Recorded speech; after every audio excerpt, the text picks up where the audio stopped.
Hi, Joe Moriarty here. Thanks for joining us on another training-led growth podcast with Raven 360. I'll be your host, Joe, CEO, Raven 360.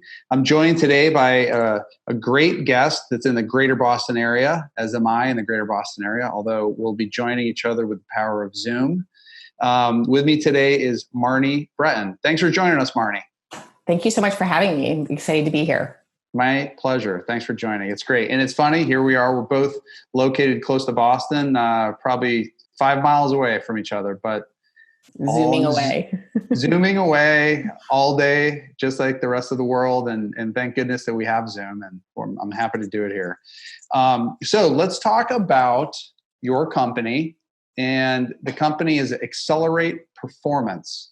And this is I think you're doing some really great, innovative stuff that people can learn some things specifically in this economic and macro environment we're in with the virus and COVID. So take us through what is Xcelerate Performance? What do you do? How'd you start it? Give us some background. Sure, absolutely. Thank you.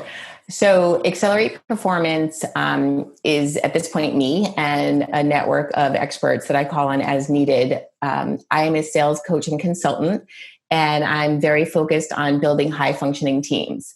So I've been in sales over 25 years, went out on my own about 8.5 years ago with a passion to help salespeople be more effective, be more productive, and have fun. Sometimes I think my work is to demystify sales for sales leaders and teams and so on. I focus a lot on both the art and science of sales. I work with companies to bring clarity and coaching and direction so that they can accelerate their performance. And it's a lot of fun.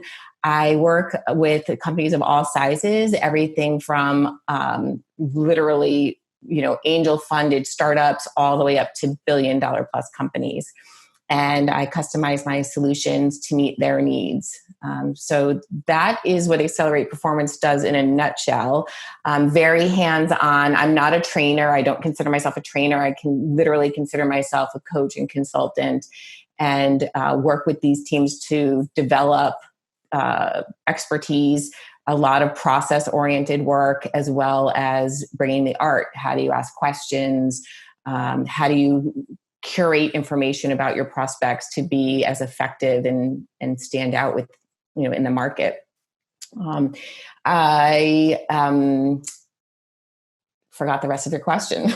No, that's great. I love the background. And I've been selling, just about the same, probably a little longer than 25 years. I don't like to admit it, how many years now, but, I think in the sales journey that we've seen it change quite a bit. I would say evolve from when probably you and I started to where we are kind of today. So before we get into like the recent time period, what have you seen just as in your career? And then even since you started Xcelerate Performance, what have you seen change in terms of the selling processes and techniques so far? Yeah, for sure. So we all know that technology has evolved and has really changed selling. And even more importantly, it's really changed buying. So probably no need to go into depth there. Google sales and everyone will tell you that your buyers are smarter. They're entering the sales process much later. They pretty much want to get to pricing and service rollout implementation very quickly. And that has been an interesting dynamic for salespeople because I believe it puts us on our heels a little bit. It immediately makes us a little powerless. How much does it cost? What's the impact? And so unlike before, when we were the expert, now our prospects are very well informed and bring great expertise to the conversation. So for sales, I think it means a couple of things. I think it means, number one, you really need to be smart. You need to be able to navigate these calls and hold your own with these executives about why they need to listen, or actually even more importantly, why they need to share what they're trying to do and what they're hoping to accomplish so that we as salespeople can guide them. And I don't really think about a sales process in a vacuum. I think about a buying process. And as a sales or somebody that used to be a sales leader, I guide a lot of people and I coach my clients to align to the buyer to create maximum collaboration.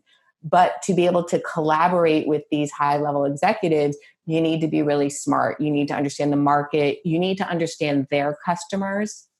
And as I've learned through Somersault Innovation, you also need to understand your customers. What is the downstream need in the market, and what kind of customer experience is your potential client trying to create? So, number one to me, smarts is really important.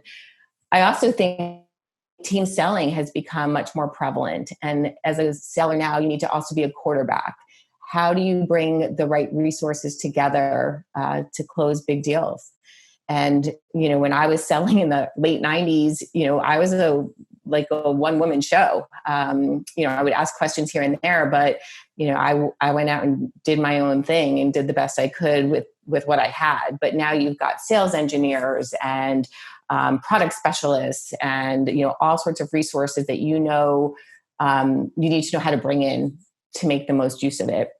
And then lastly, I think what I see happening a lot is an abundance of email communication.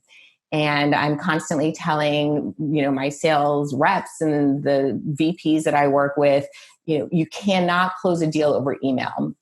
Maybe you can if you're selling something very transactional, but for anything over 30K really needs to be a human interaction. I think in the late 90s, early 2010, we were still face to face. But now, we're lucky if you get a phone call. That being said, I do think, and, as we talked about being on Zoom today, Zoom has helped. And so, you can start to negotiate some FaceTime over video, but a lot of times people are like, nah, just call me. And, it's harder to build a relationship and to create that positive energy and trust over the phone. Yeah, I could echo kind of everything you said. And I also lived through that time period of, I was coached on face-to-face. I was coached on meeting people, coached on running a meeting in a conference room. One of my earliest managers, who was one of my favorite and best managers, used to coach me on specifically how to draw on a whiteboard. How do you draw on a whiteboard to create value? And then what I think we saw a lot of people get away from that because of inside sales models, the whole SDR, BDR model, right, was trying to sell over the phone through web conferences and webinars and all that stuff. But then I actually, what I start to see come back in the recent years was you could differentiate yourself by being in the field, by visiting people, by seeing customers, by creating a more human interaction. You actually started to be able to differentiate from other people that wouldn't travel. And I love to travel. Like, I actually love seeing our customers. I love to visit prospects. I love to see people face to face. I still love drawing on the whiteboard because I think it helps create a collaborative, session where people can share information and get to know one another a little bit more. So I love to do that. Let me ask you this. Fast forward to today, last 6 weeks, nobody travel. I can't travel. I can't get on a plane. I can't go see my customers. I got to do this. So how do we adapt? What do we do now to try to, make this connection with people that we're trying to sell to? Yeah, no, it's a question I think everybody's asking themselves. I think, or what I've learned is, looking back, travel was a luxury.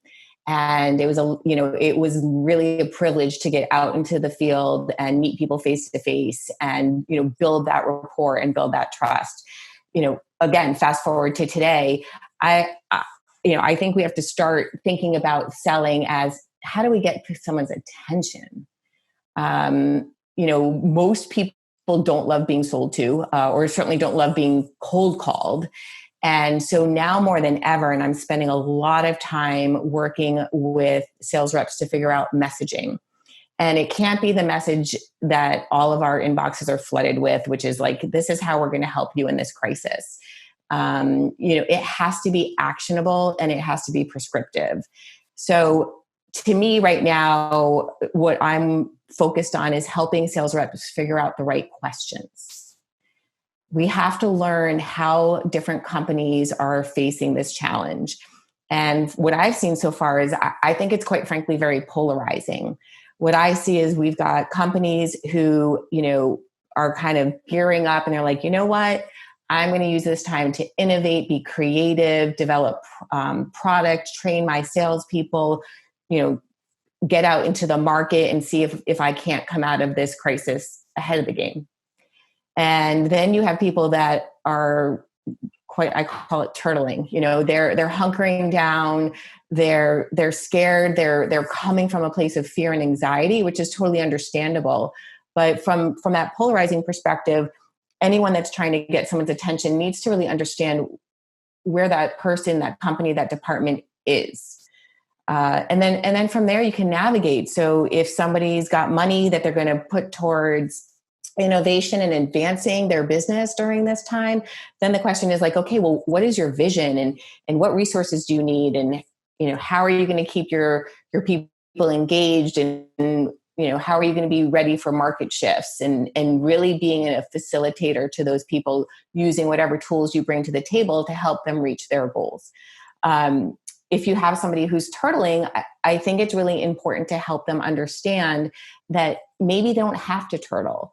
That's an opportunity for sellers to get really creative with their solutions, with pricing, with packaging, to meet people where they are and support them to see the possibilities and to be at peace with where they're at and to carve out a path forward. If money's tight, maybe you have to cut some places to innovate in others. But overall, I think in this day and age, we have to start with getting people's attention and doing it in a very customized, very sensitive, but forward-moving way. Yeah, I love what you said there. I think one of the things, a common phrase, you hear, sometimes you have to slow down to speed up. Mm-hmm. And I think slowing down right now and trying to be more empathetic, but I get so many of these emails all day long that are, we can help you during the COVID-19. We can do this for you. We can do that. You're facing this, you're facing that. I'm like, well, first of all, you don't know what I'm facing. Mm-hmm. Right. And it drives, and I get a lot of cold emails. So it's like, it's to your point, it's polarizing. So I'm like, you don't know what I'm feeling or facing mm-hmm. or doing. Mm-hmm. Like, but mm-hmm. if you said, I totally agree with what you said, but so if I find if reps would slow down and try to do a little bit more research, a little bit more learning, and try to keep a tailored message to someone, it could be really valuable, and it could resonate with someone, and they could get it. So I think that was great. And then one other thing I heard you say was actionable and prescriptive. What do you mean by prescriptive? I get actionable, right? You want to do something that we can create some movement, create some follow up, create that stuff. But prescriptive, talk to me more about that. Yeah. So I guess the easiest way to explain how I think about prescriptive, and I think about this in my own business when I'm coaching anyone, sales reps, VP CEOs, is a lot of people focus on what somebody should do. My favorite example is you get a VP of sales, it's the end of the quarter, they're telling their rep, go close that deal. And, I'll kind of like, get a message out to that VP. They would if they knew how. So to me, being prescriptive means sharing the how to do something. And ideally that's done through collaboration, but, telling a logistics company, that they need to be more effective with their routes so that they can, get more delivered because they're essential at this time. Sounds great. How the heck do I do that? And how do I do it when I'm so busy? You need to tell a brand per se that, they need to support their retailers. Okay, that sounds really good, but my retailers are also in crisis. How do I do that? So prescriptive to me is really being providing expertise, but a roadmap on how to get something done. I love that. So can I make this about me for a minute? Yeah, let's do it. No, I'm serious because I love what you're saying. And Raven 360, we're an on-demand and virtual learning platform. Yep. So we do a lot of learning for sales reps, but we also do a lot of learning for our customer's customer, meaning, a high-tech company wants to train their customers on how to use technology. Yeah. That's what our platform does. I don't want to be the person that's going out there flooding an inbox with impersonal with an email that's just like a blast. I'd like to be more prescriptive. And so as you were saying that, I'm like, boy, what could I be doing better? Because we can help during this period. We really can. But I don't want to be a bull in a china shop, and I don't want to be polarizing. I want to say, hey, so what I'm asking is, so would a better approach be, here's how we would suggest migrating or executing online training if you've never done it? Like, try to give some value. Is that what you're saying? Like, try to help people understand, Yeah, for sure. I mean, I think there has to be a value exchange, 100%. But like in your world and my world too, quite frankly. So, I improve performance. I make salespeople more effective. And I'm asking myself the same question. But for me, I think it's just really important to understand where people are. So, first of all, we're a big country and people are, going into stay at home. I think it's been, various, right? Different regions are moving at different rates, and it's been a different timeline. So, for me, I think an email needs to say, what's important to you today? Because people are spending the first 2 weeks of this crisis figuring out which way is north and getting their people set up with whatever technology they need and making sure that people are engaged and are finding a way to be, a parent, a wife, a homemaker, a salesperson. There's a lot on people's plates. So I think what I've seen is the early days, the first 2 or 3 weeks, people have really been figuring out how to settle into this new normal. This week, I have started to see, and I expected it, and I'm thrilled, but I've started to see higher open rates of emails across my different teams that I work with, higher response rates. People are starting to take meetings this week, which means they're like, okay, I got Zoom working. I got my kids set up on their homeschooling or, online schooling. Now I need to figure out what to do with my business. And we need to understand, what are your priorities?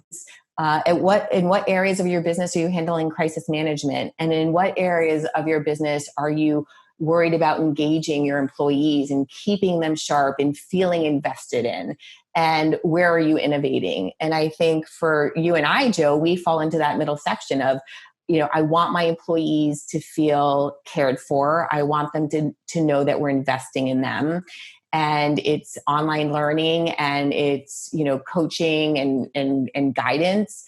But our prospects need to be ready. And I think that that's key. So the advice I've been giving to all of the sales reps I work with is, it goes back to what I was saying before. We have to find out where they are. And when you meet someone where they are with sensitivity and honest curiosity and caring, there's only one place to go, and that's up. So to the extent that we think about emails, LinkedIn messages, that is like, what are you ready to face this week? And how can I help you? To me, that's the theme that we have to, get the theme we have to log on to. Helpful, I think, is awesome. I think that, trying to be as helpful as you can. And I think that's great advice. I appreciate that. And I think I definitely can use some of that with Raven 360 and what we're doing.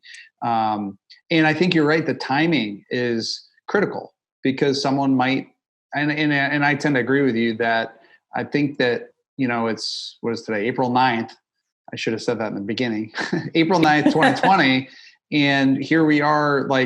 I think people are kind of getting to work, getting to the new normal of Zoom, trying to figure out what do we do next. And And so I think, if you can have some thoughtful, mindful engagement that could be helpful for people, maybe that's, I think I agree. I think maybe people are starting to say like, we have to execute business. We all have to execute our business. So yeah. No, I agree. And I think prospecting is the hardest thing right now. And thinking about talking today, one of the key points I want to make sure I also get a point across is that sales leaders have a huge job to do right now. I think now more than ever, messaging needs to be orchestrated. Reps need to understand what the company position is during this crisis, how they can help their customers and prospects, what flexibility they have on payment terms and packaging. Really creating a unit, taking that sales team.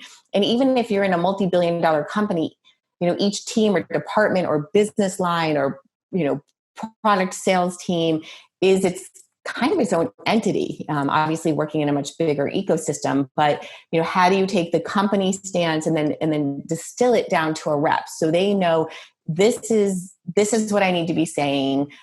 These are the questions I should be asking. And this is what the company's hoping to learn from the market and give to the market. Yeah, super helpful. I hope that everyone listens to that can take that to heart, because I think you're right on. And that, and to me, that actually, and I talked about, you brought up Somersault Innovation, our friend in common here, Ashley Welch, who's also been on the podcast, leading with some empathy, leading with some understanding of where people are. I think that's super important right now. If you lead with empathy and say, look, I understand where you are. I understand that you're trying to figure this out just like everybody else is, but here's how we could be helpful. At least I think if you're starting from that, putting yourself in their shoes, trying to understand from where someone is in their mindset, which is, frankly, everyone is fearful and a little bit anxious and not sure what the future holds. But we're here today. We're all living here today. We're all going to have that, mindset. And great reminder. I think that is a great piece of advice and a great reminder that I will certainly take away from this. What else, Marnie? Where can we get in touch with you? I feel like some people may want to talk to you. How do we get in touch with Marnie and Xcelerate Performance? Yeah, I love that question. So you can start by going to my website. Xcelerate Performance is Xcelerate. I actually just redid it, and I'm pretty excited about it. So would love any feedback. Contact information is on the website. It's on LinkedIn, and I am here. So I, knock wood, have been lucky enough to retain my clients for the last 4 weeks as we've entered into this crisis, and am very hopeful that I can say that again in another 4 weeks. But I've got time. I'm not commuting. I'm not traveling. So I encourage anyone who wants to pick my brain to reach out. I'd love to chat. Well, thank you so much, Marnie. Xcelerate Performance is a friend of Raven 360. I appreciate the free advice that you just gave me, and the advice that you gave our listeners and the folks that follow here on the podcast. So really very much appreciate your time. And as we continue to kind of navigate through this time period, we certainly, I'd love to talk to you again. And, I think this is a fluid, as they say, a fluid and changing environment, and we'll all have to keep learning one day at a time, and hopefully we can all have a little gratitude that we're all here still, and have some happiness in our days. So let's make the best of it. Marnie, thank you again so much. Xcelerate Performance, thank you for joining the Raven 360 Training Led Growth podcast. We'll talk to you soon. Great, thank you. Thank you.